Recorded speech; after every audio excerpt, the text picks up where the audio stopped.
Good morning. We are in Acts chapter 23. Then Paul, looking earnestly at the council, said, Men and brethren, I have lived in all good conscience before God until this day. And the high priest Ananias commanded those who stood by him to strike him on the mouth.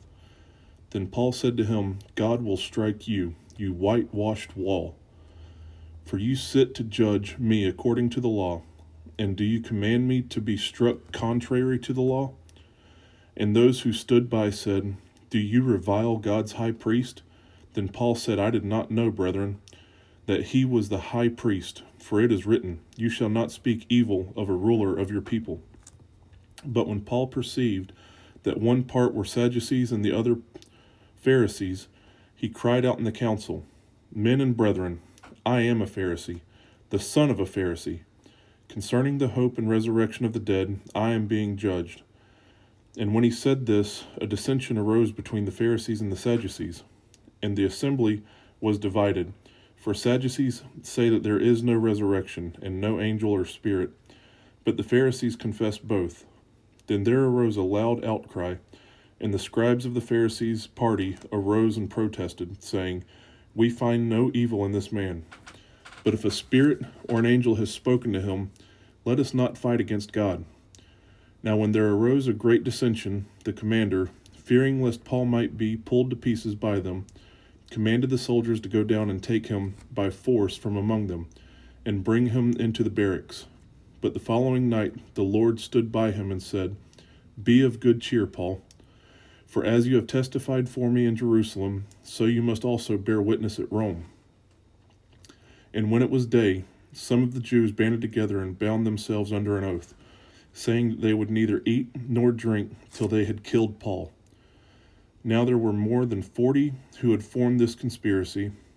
They came to the chief priests and elders and said, We have bound ourselves under a great oath that we will eat nothing until we have killed Paul.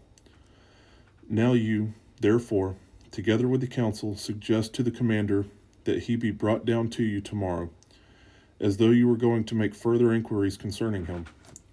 But we are ready to kill him before he comes near. So when Paul's sister's son heard of their ambush, he went and entered the barracks and told Paul. Then Paul called one of the centurions to him and said, Take this young man to the commander, for he has something to tell him. So he took him and brought him to the commander and said, Paul, the prisoner called me to him and asked me to bring this young man to you. He has something to say to you. Then the commander took him by the hand, went aside, and asked privately, What is it that you have to tell me?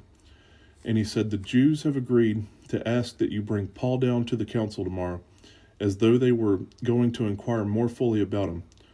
But do not yield to them, for more than 40 of them lie in wait for him, men who have bound themselves by an oath that they will neither eat nor drink till they have killed him. And now they are ready and waiting for the promise from you. So the commander let the young man depart and commanded him, Tell no one that you have revealed these things to me. And he called for 2 centurions, saying, Prepare 200 soldiers, 70 horsemen, and 200 spearmen to go to Caesarea at the 3rd hour of the night, and provide mounts to set Paul on, and bring him safely to Felix the governor. He wrote a letter in the following manner, Claudius Lysias, to the most excellent governor Felix, Greetings. This man was seized by the Jews and was about to be killed by them. Coming to the troops, I rescued him, having learned that he was a Roman. And when I wanted to know the reason they accused him, I brought him before the council. I found out that he was accused concerning questions of their law, but had nothing charged against him deserving of death or chains. And when it was told me that the Jews lay in wait for the man, I sent him immediately to you, and also commanded his accusers to state before you the charges against him. Farewell. Then the soldiers, as they were commanded, took Paul and brought him by night to Antipatris. The next day they left the horsemen to go on with him and returned to the barracks. When they came to Caesarea and had delivered the letter to the governor, they also presented Paul to him. And when the governor had read it, he asked what province he was from.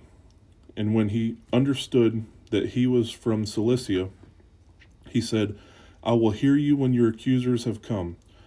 And he commanded him to be kept in Herod's praetorium.